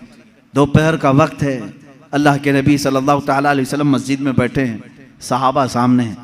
हुजूर अकरम सल्लल्लाहु ताला अलैहि वसल्लम अचानक आपकी आंखों में आंसू का कतरा है। आपने फरमाया, जंगे मौता में जाफर तैयार के हाथ में अलम था, लेकिन वो शहीद कर दिए गए, शहीद कर दिए गए। फिर फरमाया, अब अलम अब्दुल्ला बिन रवाहा के हाथ में है। हुजूर सल्लल्लाहु ताला अलैहि वसल्लम यहाँ सहाबा को बता रहे हैं। थोड़ी देर के बाद हुजूर ने फरमाया, अब्दुल्ला भी शहीद कर दिए गए। एक और सहाबी का नाम लिया। फिर उसके बाद हुजूर सल्लल्लाहु ताला अलैहि वसल्लम ने फरमाया, ए मेरे सहाबा, अब अलम उसके हाथ में है जिसको सैफुल्लाह कहा जाता है, यानी अल्लाह की तलवार के हाथ में अब झंडा आया है। कौन है? खालिद बिन वलीद के हाथ में है। अल्लाह रब्बुल इज़्ज़त खालिद बिन वलीद के हाथ में फतह रखा है। उसके बाद शाम हुई, सहाबा इकराम को हुजूर ने बशारत दे दी, खुशी मनाओ कि जंगे मौता में इस्लाम को फतह नसीब हुई, मुसलमान गालिब आए। ये जंग ख़त्म होने के तकरीबन 1 महीने के बाद सहाबा वापस आए, और जब जंग की फतह की खबर मदीने में फैलती थी तो लोग खुशियों से इस्तकबाल के लिए बाहर जाते थे, लेकिन यहाँ मदीने में पहले से खुशियाँ हो चुकी थीं। 1 महीने के बाद वो सहाबा आए और वह आकर के हालात बयान करना चाह रहे थे। सहाबा ने कहा, रुको रुको, हम खुद बताते हैं जंगे मौता में क्या क्या हो रहा था। वो कहते हैं, क्या पहले झंडा जाफर अबी तालिब के पास नहीं था? कहा हाँ था। वो शहीद हो गए, उनके बाद अब्दुल्ला के पास था? कहा हाँ था। कहा उनके बाद जैद बिन हारसा के पास था? कहा हाँ उनके पास था। फिर झंडा खालिद बिन वलीद के हाथ में आया और फतह हो गई। वो सहाबा कहते हैं, हम लड़ने के लिए गए थे, तुम मदीने में बैठे थे, खबरें तुम दे रहे हो। उन सहाबा ने कहा, हाँ बात हमारे इल्म गैब की नहीं, रसूलुल्लाह के इल्म गैब की है। जिस वक्त तुम जंग के मैदान में थे, अल्लाह के नबी पूरे मौता जंग का नक्शा हमें मदीने में बता रहे थे। अजीजा ने गिरामी वक़ार, इसी को इमाम अहले सुन्नत फाजिल बरेलवी ने फरमाया है, सरे अर्श पर है तेरी गुजर, दिल फर्श पर है तेरी नजर, मलकूत तो मुल्क में नहीं कोई शय, वो जो तुझ पे आया नहीं। या रसूल अल्लाह, और कोई गैब क्या तुमसे नेहा हो भला, जब ना खुदा ही छुपा तुम पे करोड़ों दुरूद। अजीजा ने गिरामी वक़ार, बेशुमार वाक़यात में सहाबा कहते हैं, हमें मालूम था अल्लाह के नबी सल्लल्लाहु ताला अलैहि वसल्लम को इसकी खबर थी। अब अपने बाद होने वाले हालात को जो हुजूर ने बयान किए, वो खुद एक अलग टॉपिक है। क़यामत की निशानियां, रसूल करीम सल्लल्लाहु ताला अलैहि वसल्लम ने क्या क्या नहीं बयान किया। एक सहाबी हज़रत हुज़ैफ़ा बिन यमान रदियल्लाहु ताला, ये एक ऐसे सहाबी हैं, ये इनकी खुसूसियत ये थी, हज़रत उमर फारूक इनको देखते रहते थे। क्यों जानते हैं? ये राज हुजूर सल्लल्लाहु ताला अलैहि वसल्लम के कुछ राजों से ये वाकिफ थे। हज़रत हुज़ैफ़ा, हज़रत उमर जो है, जब भी किसी का जनाजा होता तो सबसे पहले सफ़ों में हज़रत हुज़ैफ़ा को देखते थे। अगर हज़रत हुज़ैफ़ा नमाज में हैं तो हज़रत उमर नमाज पढ़ते थे, अगर हज़रत हुज़ैफ़ा नहीं होते तो हज़रत उमर भी नमाज नहीं पढ़ते। क्यों? क्या बात है? क्या चीज ऐसी थी? आपसे पूछा गया, अमीरुल मोमिनीन क्या बात है, क्यों आप हुज़ैफ़ा को तलाश करते हैं, और जब हुज़ैफ़ा जमात में हो तो आप नमाज पढ़ते हैं जनाजे की, वो ना हो तो नमाज जनाजा नहीं पढ़ते। बात ये है मेरे अजीजों, हज़रत हुज़ैफ़ा कहते हैं रसूल करीम सल्लल्लाहु ताला अलैहि वसल्लम ने उनको क़यामत तक आने वाले मुनाफिकीन का नाम के साथ बताया था। फला बिन फला मुनाफिक है, फला बिन फला मुनाफिक है, फला बिन फला मुनाफिक है। हज़रत हुज़ैफ़ा कहते हैं मैंने सब नाम याद रखे। हज़रत उमर कहते हैं ये राज़े रसूल के जानकार थे और ये जानते थे कि कौन मरा है, मोमिन मरा है कि मुनाफिक मरा है। हज़रत हुज़ैफ़ा जिस जनाजे में शरीक होते, हज़रत उमर कहते मोमिन का जनाजा गया, जहाँ नहीं होते वो खुद ही दूर हट जाते। हज़रत हुज़ैफ़ा नहीं है, इसका मतलब है दाल में कुछ काला ज़रूर है। मेरे अजीज़ों, हुज़ूर अकरम सल्लल्लाहु ताला अलैहि वसल्लम ने उन्हें नाम के साथ बताया था। क्या ये गैब की खबर नहीं है? ये गैब की खबर नहीं है किसके दिल में क्या छुपा है। ईमान और निफाक तो ये दिल की कैफियत का नाम है। हुज़ूर अकरम सल्लल्लाहु ताला अलैहि वसल्लम नमाज की हालत में हों और सहाबा इकराम पीछे नमाज पढ़ रहे हों, तब भी हुजूर फरमाते हैं तुम्हारे रुकू और सजदे भी मुझसे छुपे हुए नहीं, तुम अपने दिलों में जो सोचते हो वो भी खबरें अल्लाह ताला मुझ पर मुनकशिफ फरमाता है। अब हजरत हुज़ैफा रज़ियल्लाहु ताला अन्हु फरमाते हैं, वही हदीस सुन लें। हुजूर अकरम सल्लल्लाहु ताला अलैहि वसल्लम एक दिन अपने हुजरे से बाहर आए, मिंबर पर खड़े हो गए, फज्र की नमाज पढ़ाकर मिंबर पर खड़े हो गए, खुतबा देते रहे। हजरत हुज़ैफा कहते हैं जोहर की अजान हो गई, जोहर तक जोहर की नमाज पढ़ाई, हुजूर पाक सल्लल्लाहु अलैहि वसल्लम फिर मिंबर पर चढ़े, खुतबा देते रहे, असर हो गई, असर के बाद फिर खुतबा दिया, मगरिब हो गई, मगरिब के बाद फिर खुतबा दिया, इशा हो गई। इतना लंबा खुतबा पूरी जिंदगी पाक में कभी नहीं था। हजरत हुज़ैफा रज़ियल्लाहु ताला अन्हु इस हदीस के रावी फरमाते हैं, ये वो दिन था जब मैं तन्हा नहीं और भी सहाबा थे। अल्लाह के नबी सल्लल्लाहु ताला अलैहि वसल्लम ने अपनी वफात के बाद से लेकर क़यामत तक आने वाले हर फितने को हुजूर ने खुतबे में बयान किया। और हुजूर हजरत हुज़ैफा फरमाते हैं, इतने फितने, कौन किस फितने का बानी होगा, कौन फाउंडर होगा, कौन कौन सी जमातें तश्कील पाएंगी, कितने फिरके बनेंगे और फिरके का फाउंडर कौन होगा, उसके नाम के साथ हजरत हुज़ैफा कहते हैं 300 फितनों के बानियों के नाम तो मुझे याद हैं। हुजूर सल्लल्लाहु ताला अलैहि वसल्लम मिंबर पर बयान कर रहे हैं। और एक हदीस हजरत अबू हुरैरा से, हुजूर सल्लल्लाहु ताला अलैहि वसल्लम अपने हाथ में 2 किताबें लिए हुए थे। पूछा हजरत अबू हुरैरा ने क्या है? हुजूर ने फरमाया ये एक है, ये एक है, इसमें सारे जन्नतियों के नाम है, इसमें सारे जहन्नमियों के नाम। इसकी भी खबर अल्लाह ने रसूल पाक को अता की थी।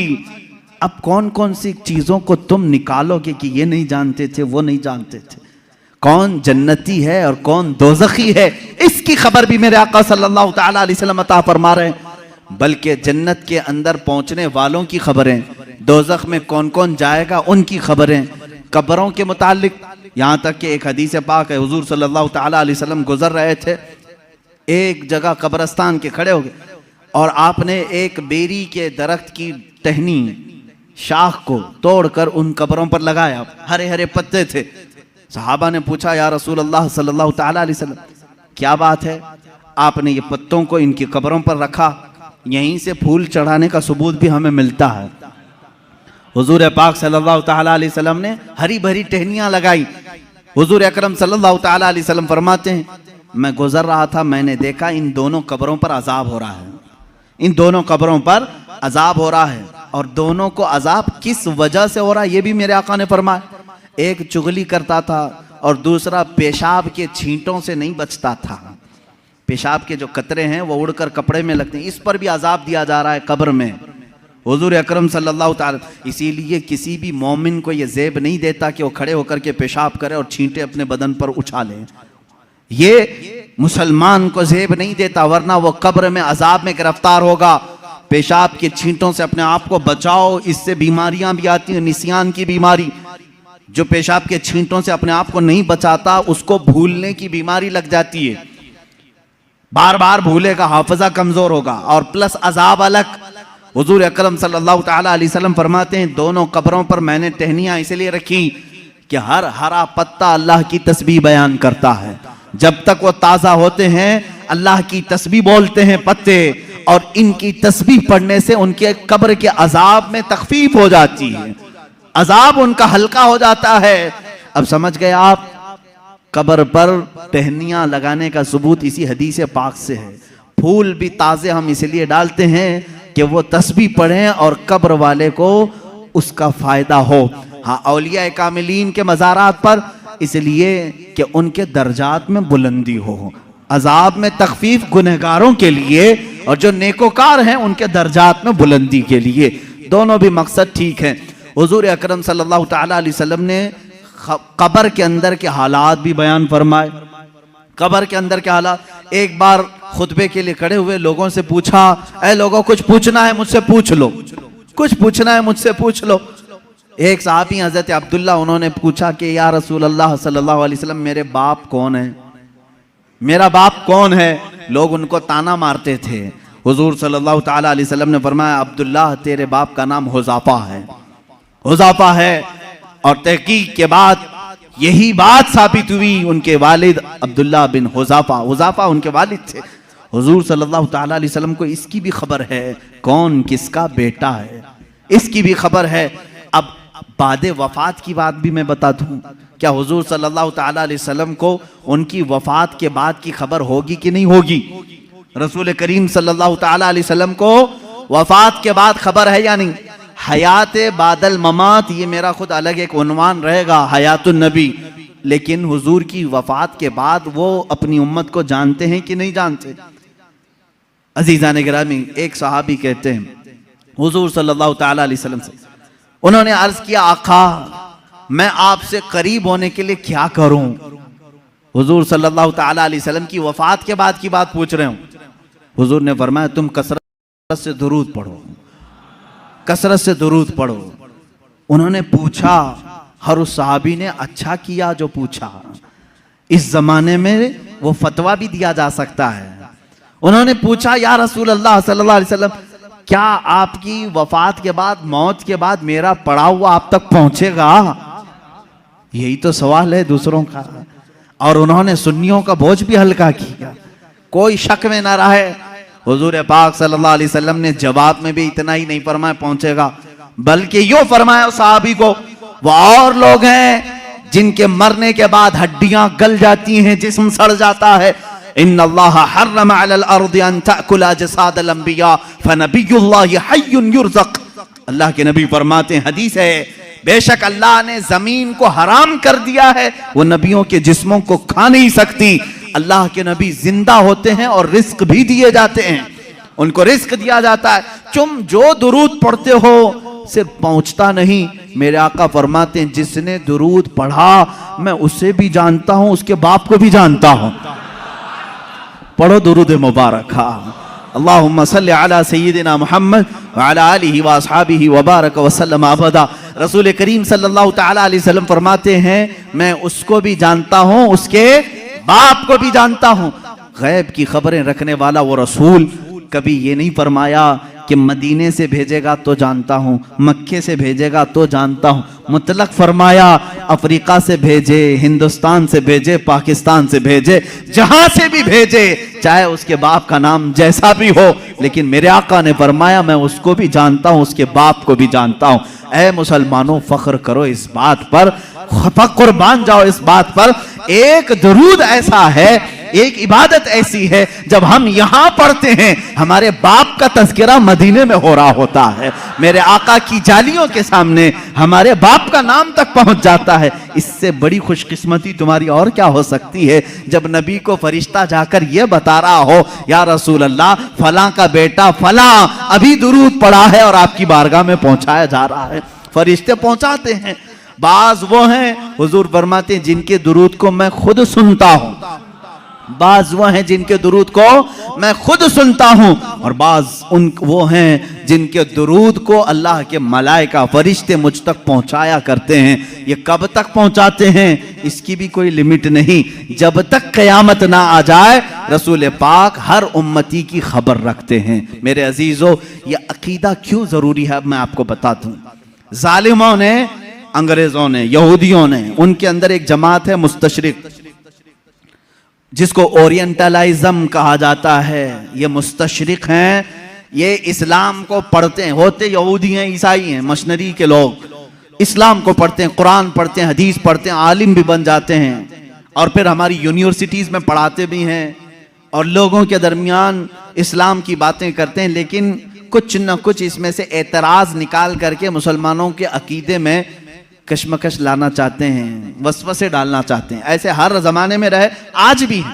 खुद मिस्र में जामिया काहिरा यूनिवर्सिटी का नाम है, काहिरा यूनिवर्सिटी, वहाँ पर आज भी वो यहूदी इस्लामी तालीमात पढ़ा रहे हैं, फ़िक़्ह इस्लामी पढ़ाते हैं।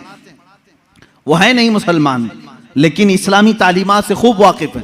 और उन्होंने, एक गोल्ड ज़हर नाम का शख्स था जो मुस्तशरिक है, उसने किताबें लिखी, वो हदीस भी और कुरान की तफसीर भी जानता था। हैरत होगी आपको, दुनिया की सबसे बड़ी डिक्शनरी हदीसों को तलाशने के लिए बड़ा मसला था कि कौन सी हदीस कहाँ है। बुखारी में है कि मुस्लिम में है, मिशकात में है, तिरमिजी में, अबू दाऊद में, नसाई में, इब्ने माजा में, हदीस की हज़ारों किताबें, कहाँ कौन सी हदीस मिलेगी। इसकी पहली डिक्शनरी जिन्होंने बनाया अल-मुअजमुल मुफहरिस लि अल्फाजिल हदीस। ये तकरीबन 6 या 7 जिल्दों में किताब है, डिक्शनरी है। अलिफ से अगर हदीस शुरू होती है तो ये कहाँ कहाँ मिलेगी उसके साथ लिखा हुआ है। इस पर पूरी मेहनत किया 4 यहूदी आलिमों ने, वो मुसलमान नहीं। उनको क्यों इतनी फिक्र है, क्यों वो इतनी मेहनत कर रहे हैं? तफसीर पर लिखा है इन्होंने, इल्मे तफसीर पर किताबें लिखी हैं। मेरे अजीजों, मोहब्बत इस्लाम में नहीं, अदावत इस्लाम में लिखते हैं और उसके बाद एतराज करते हैं खुद अपनी तरफ से और मुसलमानों में छोड़ देते हैं। यहीं से जमातें बनती हैं, यहीं से जमातें बनती हैं। इनके जो शागिर्द हैं मुस्तशरिकीन के, वो मॉडर्न ख्याल बन करके मुसलमानों में आते हैं और नई नई बातें ले आते हैं। मोहम्मद बिन अब्दुल वहाब नजदी, जो सबसे पहले अपने नए अकायद को सऊदी अरब में पेश किया, इनके उस्ताद कौन कौन थे जरा आप मुझे बताओ, कहां कहां पढ़े थे? उस्ताद से मुतासिर होकर के आए। ऐसे मिस्र में भी बहुत सारे हैं जो जर्मनी में इस्लामी तालीमात पढ़ते रहे, इंग्लैंड में पढ़ते रहे। इस्लामिक डिपार्टमेंट के अंदर बहुत सारे मुदर्रिस इस्लाम पढ़ाने वाले यहूदी हैं, ईसाई। ये भी नहीं कि छुप करके, बल्कि वो जाहिर भी हैं, वो कहते भी हैं हम ईसाई हैं, हम यहूदी हैं, लेकिन इस्लाम को हम पढ़े हुए हैं एज ए नॉलेज, एक दिरासा के तौर पर। लेकिन उनका काम सिर्फ ये होता है कुछ ना कुछ वसवसा डालना, कुछ ना कुछ वसवसा डालना। ऐसे हजारों वसवसे उन्होंने डाले, लेकिन उलमाए रब्बानियीन की जमात हर जमाने में रही है जो दंदा शिकन उनका जवाब भी देती रही। सबसे पहले इनकार करने वाले हुजूर सल्लल्लाहु ताला अलैहि वसल्लम के हयात बादे वफात के लिए ये मुस्तशरिकीन ही थे। इन्होंने शोशा डाल दिया था कि नबी मर कर खत्म हो चुके हैं, अब उनका कोई असर बाकी नहीं, इन्फ्लुएंस नहीं रहेगा। इस तरह की बातें उन्होंने लिखी, उनसे एडॉप्ट किया कुछ हमारी जमात के उलमा, वो बाद में अलग हो गए। हुजूर सल्लल्लाहु ताला अलैहि वसल्लम के इल्म के बारे में सबसे पहले यही मुस्तशरिकीन यहूदियों और ईसाइयों ने सवालात छोड़े। सबसे पहले इन्हीं की तरफ से एतराज आता है कि रसूल पाक सल्लल्लाहु ताला अलैहि वसल्लम को कभी गशी आ जाती थी और इस आलम में वो कुछ ना कुछ बोल जाते थे, मुआज़ल्लाह रब्बिल आलमीन। इस तरह की नाज़ेबा तोहमतें उन्होंने हुजूर की जात पर लगाई और कहा उनको इतना इल्म नहीं था फलां फलां चीज़ों का, वो अचानक बोल देते और लग जाती कुछ चीज़ें। इनसे अडॉप्ट करके कुछ उलमा आए। मेरे अजीज़ों, क्यों जानते हैं ये मेरे आका के इल्म गैब पर क्यों इस तरह की बातें करते हैं? सिर्फ इसलिए कि उम्मत के जहन में हुजूर का मर्तबा कम कर दिया जाए। आज तुम्हें डर किस बात का लगता है? नबी की शान में एक जुमला भी कहने से 1000 बार सोचते हो। अल्लाह के नबी हैं, उनके बारे में हम मजाक में भी कोई जुमला नहीं कह सकते, ईमान चला जाएगा। आज तक ये डर है या नहीं? आज तक ये डर है। लेकिन ये चाहते हैं कि उनको भी आम इंसान की तरह पेश कर दें, उनका भी मजाक हो सकता है। तो जब उम्मत मजाक को सहना पसंद कर लेगी तो समझ लो कि तुम्हारा रिश्ता खत्म हो गया, अब तुम्हारा इस्लाम ही खोखला हो गया। तुम नबी की हर बात को मजाक में भी ले सकते हो। अरे उन्होंने यूं ही कह दिया होगा, कभी बशरियत में ये भी बोलते थे, कभी वो भी बोलते थे, उनकी बातें ऐसी थी, मुआज़ल्लाह रब्बिल आलमीन। यहां आ जाती है बात सीधे तुम्हारे इस्लाम की जड़ों पर। इसलिए इसको इतना हल्का मत समझना। इल्म गैब पर डिस्कस करने वालों को मैं ये कहता हूं, ऐ नौजवानों, तुम्हारी ये फील्ड नहीं है, तुम्हारा ये मैदान नहीं है, मुनाजरे करना तुम्हारा काम नहीं है। बस इतना तुम अकीदा रखो, हम इस मसले में कोई गुफ्तगू नहीं करना चाहते। मेरे रसूल को इतना इल्म था जितना मेरे मौला ने दिया था। रब ताला जाने कितना दिया था, रसूल जाने कि कितना लिया था। बस इस पर तुम अपनी गुफ्तगू को खत्म कर देना। दूसरा, कोई भी शैतान तुम्हारे पास आए, मैसेज करे, रसूल को इस बात की खबर नहीं थी, रसूल को उस बात की खबर नहीं थी, तुम हर एक के डिबेट में मत बैठना।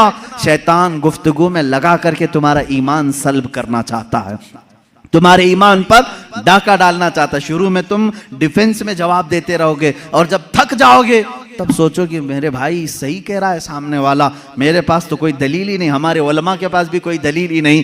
इमाम राजी के पास शैतान आकर के उनके खुदा का यकीन उनका मुतजलजल कर गया था। इमाम राजी वक्त के बड़े इमाम हैं। शैतान एक बुजुर्ग की शक्ल में आया और कहा, तुम अल्लाह को एक मानते हो, क्या दलील है तुम्हारे पास? उन्होंने दलील दी। दूसरा, उसने शैतान काट दिया, कहा ये तो नहीं हो सकता, दूसरी उन्होंने दलील दी, वो भी काट दिया। उन्होंने अल्लाह के एक होने पर 360 दलीलें दी। उनकी मौत का वक्त करीब था, 360 दलीलें दी। लेकिन बाद में उनके पीरो मुर्शिद नजमुद्दीन कुबरा रहमतुल्लाह ताला अलैह, उनकी मदद आई। उन्होंने कहा इमाम राजी को, ए राजी, तू उससे क्यों नहीं कहता कि मैं अपने खुदा को बगैर दलील के एक मानता हूं, बस इतना कह दे और दामन छुड़ा ले। फिर इमाम राजी ने कहा, एक वक्त ऐसा आ गया था राजी का, वो सोचने लग गए थे कि अल्लाह एक है भी कि नहीं है, एक है कि नहीं है, डगमगा दिया था शैतान। तब फिर पीरो मुर्शिद की निस्बत भी काम आई। कहा नहीं, इस बारे में मैं दलील ही नहीं देता, मैं मानता हूं अल्लाह एक है तो एक है। मैं यही आपको आज कहना चाहूंगा मेरे अजीज, तुम्हारा इल्म इतना नहीं कि हर शैतान से मुकाबला करो, हर डिबेट में तुम हिस्सा लो, ये तुम्हारी जिम्मेदारी नहीं। ये डिबेट करना, मुनाजरा करना, ये उलमा, मुफ्तियान कराम, मुनाजिरीन इस्लाम पर छोड़ दो। अल्लाह ने उस फील्ड के भी माहिरीन पैदा किए हैं, उस मैदान के मुजाहिद भी पैदा किए हैं जो मुखालिफीन का दांत तोड़ करके जवाब देते हैं, वो मौजूद है, वो उनकी अपनी फील्ड है। लेकिन हर ऐरा गैरा इसमें बाजी ले जाने की कोशिश में करेगा तो तुम्हारा घोड़ा कहीं का कहीं गिर जाएगा और तुम शहीद भी हो जाओगे, गिर जाओगे। अब यहां पर मेरे अजीजों मेरी नसीहत सुन लो, इस तरह के डिबेट जब भी आए, मेरे रसूल को कितना इल्म था कितना नहीं था, तब इतना ही कहो, मेरा तो अकीदा इतना है, अल्लाह ने उनको बेहिसाब दिया था, जितना अल्लाह ने दिया था उतना उनके पास था, या अल्लाह जाने कितना दिया था, रसूल जाने कितना लिया था। इसी पर अपनी गुफ्तगू खत्म करो। रसूल करीम सल्लल्लाहु ताला अलैहि वसल्लम के इल्म गैब पर ज्यादा डिस्कस ना करो। इसके बाद इंशाअल्लाह और भी दीगर बहसें आएंगी। हुजूर बशर थे कि नूर थे, हुजूर हाजिर हैं कि नाजिर हैं कि नहीं हैं, हुजूर वफात के बाद जिंदा हैं या नहीं, हुजूर को कितने इख्तियारात थे, ये सब आज के मसाइल जो फैलाए हुए हैं किताबों में, मैं इंशाअल्लाह अज़ीज़ हर एक पर थोड़ी सी ही सही गुफ्तगू करने की सआदत ज़रूर हासिल करूँगा। इसलिए कि हमने रसूल माना है तो वो रसूल माना है जैसे सिद्दीक़ अकबर ने माना था, हम वो रसूल मानते हैं। इसलिए कि हज़रत सिद्दीक़ अकबर का ईमान तो देखो, अबू जहल आया एक बार कहने लगा, अबू बकर तुम्हें मालूम है, यही ईमान होना चाहिए आपका भी। अबू बकर सिद्दीक़ आ रहे थे कहीं बाहर से, अबू जहल पकड़ा, कहा अबू बकर एक सवाल का जवाब दे दो। कहा क्या है? कहा एक शख्स कह रहा है कि कल की रात वो मस्जिद हरम से बैतुल मुकद्दस तक गया था, एक ही रात में गया था और उसके बाद फिर वापस लौट करके भी आया। पॉसिबल है? ऐसा मुमकिन है? ये मेराज का दूसरा दिन था, हजरत अबू बकर को अभी मालूम भी नहीं था, वो गए भी नहीं थे हुजूर के पास, पहले ही अबू जहल मिला खबर देने के लिए। तो हजरत अबू बकर ने कहा ऐसा कैसा मुमकिन है, एक रात में कोई मस्जिद हरम से मस्जिद अक्सा तक जाए? पॉसिबल नहीं है, मुमकिन नहीं, क्योंकि मक्का से फिलिस्तीन का सफर जो है उस जमाने में 1.5 महीने का था, एक रात में कोई कैसे जाके आएगा? अब वो कहका मार के हंसने लगा, ठट्टा मार करके हंसने लगा, उसे यही तो पॉइंट चाहिए था। अबू जहल ने कहा अबू बकर इतनी बात नहीं, वो इससे भी आगे की भी बातें कह रहा है, तुम्हारा क्या ख्याल है? हजरत अबू बकर चौंक गए, बता तो सही कौन कह रहा है, कौन है ये जो दावा कर रहा है? अबू जहल ने कहा वही मोहम्मद जिसके पीछे तुम घूमते हो सल्लल्लाहु अलैहि वसल्लम। हजरत अबू बकर जलाल में आए, कहा है अबू जहल अगर उन्होंने कहा है इससे बड़ी बात भी, तब भी मैं ईमान लाता हूं। हर चीज पॉसिबल है, हर चीज मुमकिन है। अगर उन्होंने कहा कि मस्जिद हरम से मस्जिद अक्सा तक वो एक रात में जाकर के आए, तो तुम मुझसे इतनी बात पूछ रहा है कि हो सकता है कि नहीं हो सकता? अगर रसूल कह दे कि एक आन में मैं 7 आसमान पर जाकर आया, तब भी मैं तस्लीम करूंगा। यह हजरत अबू बकर पहले ही बताए, उसके बाद बारगाह मुस्तफ़ा में आए हुजूर सल्लल्लाहु ताला अलैहि वसल्लम के बाद। अभी हुजूर सहाबा को अपने सफर की दास्तान सुना रहे थे। हजरत अबू बकर किससे सुन के आए थे? अबू जहल से। लेकिन कुर्बान जाओ मेरे मौला को, मेरे मौला ने उन्हें जो अता किया, हजरत अबू बकर जैसे ही आए हुजूर ने मुस्कुरा करके कहा ए अबू बकर, जिब्राइल आए थे अल्लाह की तरफ से, तुम्हारे लिए एक लक़ब लेकर के आए हैं। कहा या रसूल अल्लाह क्या है? कहते अल्लाह ने आज से अबू बकर को सिद्दीक कहा है। सिद्दीक उसको कहते हैं जो सच्चाई की तस्दीक करता है। जो हर सच्ची बात को एक्सेप्ट करता है। हजरत अबू बकर अभी हुजूर से सुने नहीं, दुश्मन से सुने हैं, तब वो इकरार कर रहे हैं, ए जालिमो, तुमने मुहद्दिसीन से सुना है, औलिया कामिलीन से सुना है, सहाबा ताबईन से सुना है कि रसूल क्या क्या जानते थे, फिर भी इनकार कर रहे हो। हजरत अबू बकर ने अबू जहल से सुनकर के भी इनकार नहीं किया।